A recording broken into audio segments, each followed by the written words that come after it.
வணக்கம் ஐயா. வணக்கம்மா. ஐயா, என்னோட ஜாதகத்துல மாரக திசை நடக்குதுன்னு சொல்லியிருக்காங்க. ம். அதனால இன்னும் 3 வருஷத்துக்கு உங்களுக்கு பலன் எதுவும் நான் சொல்ல முடியாதுன்னு சொல்றாங்க. என்னோட ஜாதகத்தை எடுத்து மூடி வச்சுட்டாருங்க. சரி. மாரக திசைனா என்னங்க ஐயா? மாரக திசையில என்னுடைய உயிருக்கு ஏதாவது ஆபத்து வருங்களா? இல்ல நான் செஞ்ச புண்ணியம் என் உயிரை காப்பாத்துங்களா? தெளிவான விளக்கம் கொஞ்சம் சொல்லுங்க ஐயா. இது மக்கள் கேட்க வேண்டிய கேள்வி நீங்க கேட்டிருக்கீங்க. கரெக்டா? உங்க ஜாதகத்தை நீங்க எடுத்துட்டு போயிருக்கீங்க. ஜோதிடர் வந்து மாரக திசை நடக்குதுன்னு சொல்றாங்க. இந்த மாரக திசை மாரகம் செய்யுமா, இல்ல நான் செய்த புண்ணியத்தினால நான் தப்பிச்சுக்க வேணாம் அப்படின்னு உங்களோட கேள்வி. கரெக்டுங்களா? ஆமாங்க. சரி, ரொம்ப சந்தோஷம். இப்ப நீங்க பாருங்க, இந்த விளக்கத்தை கேட்டதுனால உங்களுக்கு ஒரு நல்ல ஒரு அருமையான ஒரு விளக்கம் உங்களுக்கு சொல்றேன். இப்போ ஒரு மேச லக்கணம், யாராவது ஒருத்தருடைய ஜாதகத்துல ஒரு மேச லக்கணம் இந்த மாரக திசை நடக்கிறக்காக சொல்றேன். மேச லக்கணக்காரர்களுக்கு மாரக திசை யாருன்னு கேட்டீங்கன்னா 2-7 தான் மாரக திசை. அப்படின்னு என்ன? மேச லக்கணத்துக்கு 2ஆம் இடம் என்பது சுக்கிரன், அதே 7ஆம் இடம் பாத்தீங்கன்னா அது சுக்கிரன் தான். அப்ப சுக்கிரன் தான் மாரகாதிபதி. அப்ப 20 ஆண்டு காலம் ஒரு ஜாதகத்துல அவருக்கு சுக்கிர திசை நடக்கும். அப்ப 20 ஆண்டு காலத்துக்குள்ள இவருக்கு இந்த மாரக திசை நடக்கும் போது மாரகம் செய்யுமா அப்படின்னு நீங்க ஒரு ஜோதிடர்கிட்ட போய் கேட்டா இது மாரக திசை நடக்குதுன்னு சொல்லுவார். ஆனால் அந்த மாரக திசையினால நம்மளுக்கு விளைவுகள் என்ன அப்படிங்கிறத இந்த பதிவுல நீங்க பார்க்கலாம். இப்ப பாருங்கம்மா, நான் உங்களுக்கு சொல்றேன். இப்ப மாரக திசை நடக்குதுன்னு சொல்லிட்டீங்க. 20 ஆண்டு காலம் நடக்கும் போது திசா புத்திகள் மாறுமா மாறாதா? ஒரு திசையில 9 புத்தி இருக்குது. கரெக்டுங்களா? ஒரு திசையில 9 புத்தி இருக்கு. அப்போ இந்த சுக்கிர திசை வந்து ஒரு மனிதனை கொல்ற மாதிரி இருந்தால் இந்த மேச லக்கணத்திற்கு 7ஆம் இடம் 2ஆம் இடம் வந்து மாரக திசையா இருந்தா 20 வருஷம் சுக்கிர திசையில இவங்க தாத்தா செய்த புண்ணியம் ஒண்ணு இருக்கும் அல்லவா? கண்டிப்பாங்க. அவங்க அப்பா செஞ்ச புண்ணியம் ஒண்ணு இருக்கும், இவங்க எல்லாம் செஞ்ச புண்ணியம் எல்லாம் ஒண்ணு இருக்கும். இந்த மாரகம்ங்கிறது என்னன்னு கேட்டீங்கன்னா மரண பயத்தை உண்டு பண்ணும். நீங்க செய்த புண்ணியம் தான் அந்த ஆயில வந்து தப்பிக்க வைக்கும். புரிஞ்சுங்களா? ஆயில வந்து தப்பிக்க வைக்கும். கண்டிப்பா தப்பிக்க வைக்கும். ஏன்னா 20 வருஷம் இருக்கிறதுனால அந்த 20 வருஷத்துக்குள்ள நீங்களே என்ன பண்ணுவீங்கன்னா, ஒருத்தருக்கு மாரக திசை நடக்குதுன்னு சொன்னா அதுவே ஒரு பயமா மாறிடும்ல. உங்களுக்கு ஒரு மாரக திசைனாலே ஒரு மரண திசைன்னு அர்த்தம். மரணம் இருக்குதுங்க இந்த திசையில யாராவது சொல்லிட்டாங்கன்னா ஐயோ உங்களுக்கு வந்து அது கடுமையான ஒரு பாதிப்பு கொடுத்துருமல்ல, ஒரு பயந்தே நம்ம இதாயிருமல்ல.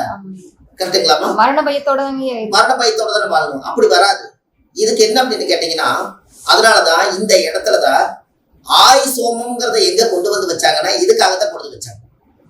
புரிஞ்சுங்களா?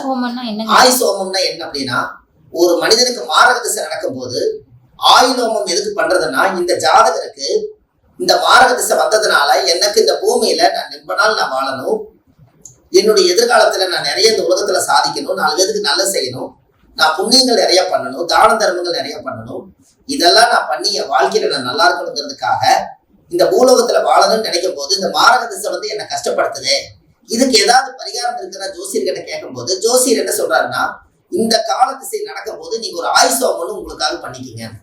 அப்ப அவர் ஆயுளோமம் என்னன்னு பண்ணுவாரு, இந்த ஜாதகருக்கு இந்த பூமியில எவ்வளவு தவறுகள் செய்திருந்தாலும் அதையெல்லாம் மன்னித்து இந்த ஆயுள் விருத்தி ஏற்படுத்தி கொடுத்து அவருக்கு கண்டத்திலிருந்து தப்பிச்சு, ரத்த சம்பந்தத்திலிருந்து தப்பிச்சு, விபத்திலிருந்து தப்பிச்சு இந்த பூலோகத்துல அவர் நீண்ட ஆயுளோடு நிறைஞ்ச செல்வத்தோடு உயர்ந்த புகழோடு வாழணும்னு சொல்லி ஒரு 4-5 பிராமணர்களை வச்சு கூட்டு பிரார்த்தனை பண்ணி கூட்டு சங்கல்பம் பண்ணி அந்த ஆயுள் மரண தோஷத்தை உடைக்கிறாங்கல்ல. புரிஞ்சுக்கலாமா? ஆயுள் ஹோமம் அது வந்து எங்க செய்யணும்? ஆயுள் ஹோமம் சாகாத வரம் பெற்ற சபரிமலை ஐயப்பன் கோயில்ல ஒரு ஜாதகருக்கு பண்ணலாம். புரிஞ்சுங்களா? 2வது, ஆயுள் ஹோமம் பண்றது எங்க பண்ணணும்னா ஆத்தங்கரையில வச்சு பண்ணலாம். நம்மளுடைய கர்மாவை கங்கையில கரைச்சு விடுறதுக்காகத்தான் பண்றோம். ஆயுள் ஹோமம் ஒரு ஆத்தங்கரையில வச்சு பண்ணலாம். சாகாத வரம் பெற்றவர் சபரிமலை ஐயப்பன் சன்னதியில வச்சு பண்ணலாம். உங்களை காத்துட்டு இருக்கக்கூடிய குலதெய்வத்தினுடைய கோயில வச்சு ஆயுள் ஹோமம் பண்ணலாம். புரிஞ்சுதுங்களாமா? இப்ப சுக்கிர திசை அந்த காலத்துல சொல்லி வச்சிருக்காங்க, கோள் மேதை சூறா கொண்டு கல்லியன் கொள்ளுவான், 7ல் 2 கொடியோர்கள் அதில் விட்டுட்டு அவனே கொல்ல திடனாவான். இது ஏதாவது உங்களுக்கு புரியுதா? கோள் மேதை சூறா கொண்டு கல்லியன் கொள்ளுவான், 7ல் 2 கொடியோர்கள் அதில் விட்டுட அவனே கொல்ல திடனாவான். இந்த விளக்கம் உங்களுக்கு புரியுதா? புரியல. ரைட்டு. இப்ப நான் அந்த விளக்கத்தை உங்களுக்கு சொல்றேன் பாருங்க. மேச லக்கணம் சுக்கிர திசை மாரகன்னு சொல்லிட்டேன்.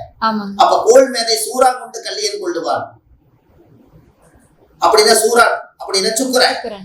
அவருக்கு வந்து கல்லியன் கொல்லுவான் அப்படின்னு அது வந்துருச்சு. அந்த காலத்துல முனிவர்கள் சித்தர்கள் இதை எழுதி வச்சுட்டாங்க. சரி. சுக்கிரனை வந்து சூரான்னு எழுதி வச்சுட்டாங்க. சுக்கிரனை சூரான்னு எழுதுவாங்க, அசுரர்னு எழுதுவாங்க, இப்படி எழுதுறாங்கல்ல. அதனால சூரான் கொல்லுவான் அப்படின்னு உன்னை காமிச்சிட்டாங்களா? ஆமாங்க ஐயா. கோல் மேதை சூரான் கொண்டு கல்லியன் கொல்லுவான். அந்த திசை நடக்கும் போது அவன் கொல்லுவான். சுக்கிர திசை வந்து கொல்லும்னு சொல்லுது. ஆமாங்க. இன்னொரு வார்த்தை பாருங்க, கொடியோர்கள் அதிலுற்றிட அவனே கொல்ல திடனாவான் அப்படின்னு. என்ன கொடியோர்கள்னா யாரு? இவருக்கு மேல இருக்கக்கூடிய பாவ கிரகங்கள் ராகு, கேது, சனி, செவ்வாய், இவங்க யாராவது அந்த சுக்கிரனோட சேர்ந்திருந்தாலோ இல்ல அந்த சுக்கிரன் வீட்டுல இருந்தாலோ அப்பதான் அந்த திசையில வந்து அவருக்கு வந்து விபத்து இருக்குதுன்னு அர்த்தம். இப்ப உங்களுக்கு புரியுதுங்களா? நல்ல புரியுதுங்க ஐயா. கோல் மேதை சூரா கொண்டு கல்லியன் கொள்ளுவான் 7 2 அத 2 7 மாறகன்னு சொல்லிட்டேன். அதான் அது கூட வருது. கோல் மேதை சூரா கொண்டு கல்லியன் கொள்ளுவான் 7 2 கொடியோர்கள் அதில் உற்றிட அவனே கொல்ல திடனாவான். கொடியோர்களும் சேர்ந்து போயிடுச்சுன்னா அந்த அந்த மரண உறுதின்னு சொல்ல வருது. இப்ப உங்களுக்கு புரியுதா? புரியுதுங்க. மரணத்துக்கு வந்து எல்லாத்தோட ஜாதகத்திலையுமே அப்பாவுக்கு வந்து ஒரு ஆயுள் கெட்டு போகுதுன்னு சொன்னால் பிள்ளையோட ஜாதகத்துல தெரியும், பொண்டாட்டியோட ஜாதகத்துல தெரியும், பெத்த தாயோட ஜாதகத்துல தெரியும், தகப்பனோட ஜாதகத்துல தெரியும், அந்த ஜாதகத்திலையும் தெரியும். இத்தனை பேரும் சேர்ந்துதான் ஒரு மரணத்தை நிர்ணயம் பண்ண முடியுமா ஒழிஞ்சு ஒரு ஜாதகருக்கு மட்டும் அவருடைய ஜாதகத்திலேயே ஆயுள் கெட்டு போச்சுன்னு எடுக்கவே முடியாது. புரிஞ்சா உங்களுக்கு? அதனாலதான் ஜாதகம் பார்க்க வந்தா அப்பாவுக்கு ஆயுள் நல்லா இருக்குதான்னு பாருங்கன்னா ஒரு ஜாதகத்துல அப்பாவுக்கு ஆயுள் பாகம் கொஞ்சம் சரியில்லாம இருக்குதுங்க, சின்ன பையனோட ஜாதகத்துல ஆயுள் நல்லா இருக்குதுங்கன்னு சொல்றாங்க. இப்ப தப்பிக்கிறாரா? அப்படிதான் கேக்குறாங்க ஐயா. ஒரு ஜாதகத்துல பாக்குறீங்க அப்பாவுக்கு வந்து விபத்தாயிட்டே இருக்குதுங்க அப்படின்னா சின்ன பையனோட ஜாதகத்துல தானே மரணம் இல்லாம இருக்குது, அது விபத்தோட முடிஞ்சு போச்சு அப்படி சொல்றாங்கல்ல. இது அதுக்கு தானே வருது. அதுக்குத்தான் குழந்தைகள் அந்த காலத்துல நிறைய பேர்த்த பெற்றுருவாங்க. நிறைய பேர்த்த பெற்று எல்லாத்தோட ஜாதகத்திலேயே கூட்டு திசையெல்லாம் நடந்ததுன்னா யாரோ ஒருத்தர் பிரிச்சு வைப்பாங்கல்ல. அப்ப 5 6 குழந்தைங்க இருக்கிறதுனால என்ன ஆகுதுன்னு கேட்டீங்கன்னா ஒருத்தருடைய வாழ்க்கைய ஒருத்தரே நிர்ணயம் பண்ணாம அந்த ரத்தத்துல பிறந்தது ஏதோ ஒரு ஜாதகத்துல அவங்க அப்பாவுக்கு ஒரு உயிர் பாதிப்பு இருந்தாலும் கூட இன்னொரு குழந்தையோட ஜாதகத்துல உயிரை புடிச்சு வச்சுக்க முடியல. அப்படிங்களாங்க ஐயா. இந்த விளக்கம் இது வரைக்கும் எங்களுக்கு தெரியாதுங்க. புரிஞ்சவங்களுக்கு உங்களுக்கு விளக்கம் சொல்லட்டுமா? இந்த தோட்டத்துல எல்லாம் பாத்தீங்கன்னா கோழி வளர்த்துவாங்க, பாத்திருக்கீங்களா? கோழி, ஆடு, மாடு பாத்திருப்பீங்க.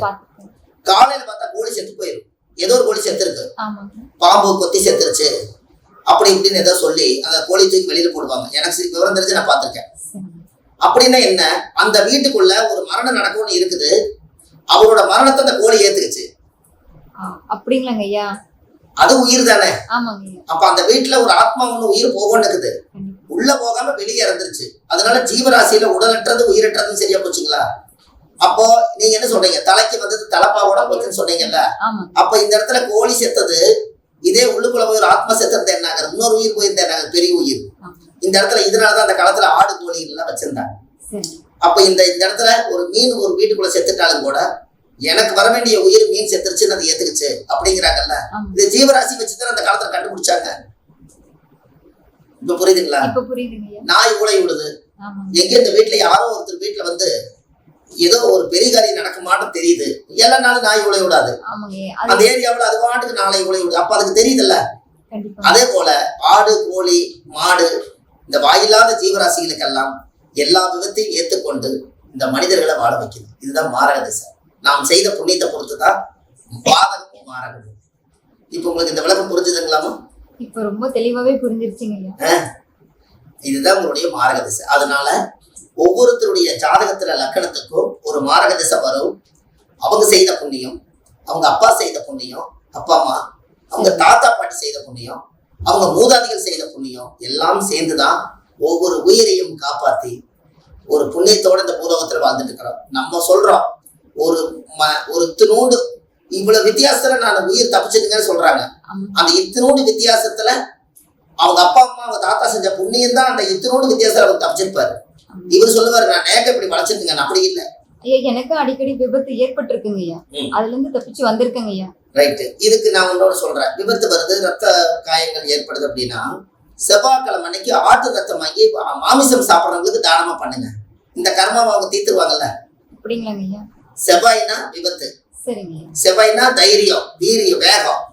ஒரு வேகத்துல வந்து ஒரு விபத்துல வந்து அடிபட்டுருது, சரி. அப்ப நம்ம உடம்புல இருந்து பிளட் வந்து நம்ம உடம்பை சேதாரப்படுத்துறதுக்கு பதிலா அதே செவ்வாய்க்கிழமை அன்னைக்கு ஆட்டு ரத்தம் வாங்கி சரி யாரோ ஒருத்தர் மாமிசம் சாப்பிட்றவங்களுக்கு நீங்க ஞாயிற்றுக்கிழமைய செவ்வாய்க்கிழமை அன்னைக்கு தானமா கொடுத்தீங்கன்னு வைங்க, இந்த ரத்த தோஷம் அதுல போயிருக்கலங்க. என்ன எப்படிங்க ஐயா இப்படி இது வந்து நம்ம உயிரையே காப்பாத்துங்களாங்க ஐயா? ஆச்சரியமா இருக்குங்க. அந்த உயிர் போய்த்தானே இந்த உயிர் தப்பிக்குது.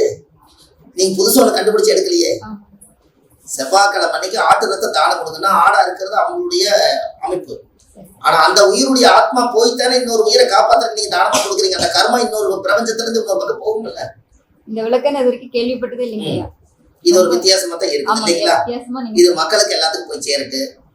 இன்னும் உங்களுக்கு நிறைய பதிவுகள் நீங்க கேளுங்க. இன்னும் நிறைய உங்களுக்கு விஷயத்த ரொம்ப ரொம்ப நன்றிங்க ஐயா. சரி, ரொம்ப சந்தோஷம். அதாவது இந்த பதிவுல அம்மா என்ன பண்ணியிருக்காங்கன்னா அருமையான கேள்வி கேட்டாங்க. ஒரு ஜாதகத்துல மாரக திசை நடந்தால் வாழ்நாள் முழுவதும் மரண பயத்தோடு வாழணுமா அப்படின்னு கேட்டாங்க. பாசா படத்துல சொன்ன மாதிரிதான், வாழ்க்கையில பயம் இருக்குன்னு, ஆனா வாழ்க்கையே பயமாயிடக்கூடாது. இதுதான் மரண பயம். இதை விட்டுட்டு உங்களுடைய வாழ்க்கையில மரணத்தை நோக்கி செல்லாம உங்க வெற்றியை நோக்கி செல்லுங்க. இன்னும் உங்க ஜாதகத்தை கொண்டு வாங்க. அப்படி எல்லாம் ஒரு கான்செப்ட் இருக்கா இல்லையாங்கிறத தெரிஞ்சு வச்சுட்டா உங்களுடைய பாதனை மேற்கொண்டு போகும் என்று சொல்லி இந்த பதிவை எல்லா மக்களும் பார்த்து ஷேர் பண்ணுங்க. ஆன்லைன்லயே நான் ஜாதகம் பார்க்குறேன்.